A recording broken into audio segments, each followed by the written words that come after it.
Among all the children of Adam, most Holy Mary was the rich and prosperous merchant ship, which brought her own and our bread from afar. No one ever was so discreetly diligent and zealous in the government of her house, no one so solicitous for that which in divine prudence she deemed necessary for its support and for succoring the needy. She merited and earned all this by the most prudent solicitude by which she brought it from afar, for she was far removed from our vicious nature and from all its doings. How much she thus acquired, merited, and distributed to the needy ones is impossible to conceive. But still more estimable and admirable was the spiritual and living bread, which she drew down from heaven for us. For she not only drew it from the bosom of the Father, whence it would not have descended if it had not been drawn by this valiant woman, but it would never have come to this world, so greatly unworthy of it, if it had not been brought in the ship of Mary. Although she could not, as a mere creature, merit the advent of God into the world, yet she merited the hastening of his advent, and she merited that he should come in the rich ship of her womb. For, since God could not take abode in any other inferior to her in merit, she alone induced him to become visible, and to communicate himself, and to nourish those who were so far off. And she hath risen in the night, and given a prey to her household, and victuals to her maidens. Not less laudable is this activity of the valiant woman, that she deprived herself of the repose and sweet rest of the night in order to govern her family, directing her domestics, her husband, her sons and relations, and also her servants, to perform their duties and all that is necessary for the welfare of the family. This kind of valor and prudence does not look upon night as the time for disengaging itself and forgetting in sleep its duties and obligations. Withdrawal from work should not be sought merely to satisfy a whim, but as a necessary means for returning to it so much the more ardently.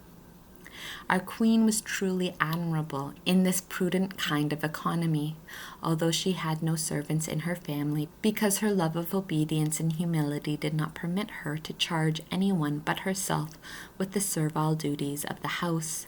Nevertheless, in the care of her most holy Son and for her spouse Joseph, she rendered the most vigilant service, and never was she guilty of any remissness, forgetfulness, tardiness, or inadvertency in providing what was necessary for them, as I shall have occasion to relate in the whole of the succeeding discourse. But what tongue could ever describe the untiring watchfulness of this valiant woman? She arose and was on her feet in the night when divine secrets were still withheld from her heart, and in the hidden darkness of the mystery of her matrimony, she lived in vigilant hope of its unravelment, attentive to execute humbly and obediently whatever was commanded to her. She provided all the necessary nourishment for her domestics and servants, namely her interior faculties and her exterior senses, and distributed to each one its sustenance in the labor of the day, so that while they were engaged in the outward service, the spirit might not find itself needy and unprovided. She commanded the faculties of her soul to follow the inviolable rule of seeking its sustenance from the light of the divinity, of being incessantly occupied in the ardent meditation and contemplation of the holy law day and night, never allowing it at any time to be withdrawn therefrom by exterior work or occupation of her state of life. This was the government and the nourishment of the servants of her soul.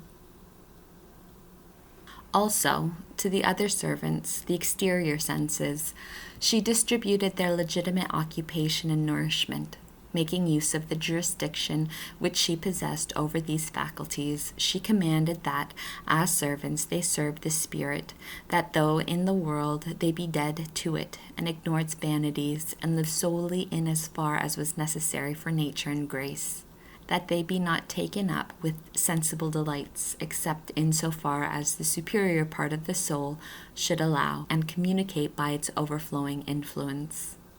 She placed boundaries and limits to all their operations, so that without the slightest imperfection they were appropriated to the sphere of divine love, all of them serving and cooperating with it without resistance, unwillingness, or tardiness. In another way also she arose and governed her domestics. For there was another kind of night in which this valiant woman rose, and other servants for which she provided. She arose in the night of the ancient law, in the obscure dawn of the future light. She came into the world at the decline of that night, and with ineffable foresight she proffered and distributed the nourishment of grace and of eternal life to all her domestics and to the servants, namely her own people, to the rest of the human race, to the holy fathers, and the just of her own nation, and to the sinners, slaves, and captives of all the world. And she gave it so truly and so fully that the nourishment was taken from her own substance and from her own blood, since it originated in her virginal womb.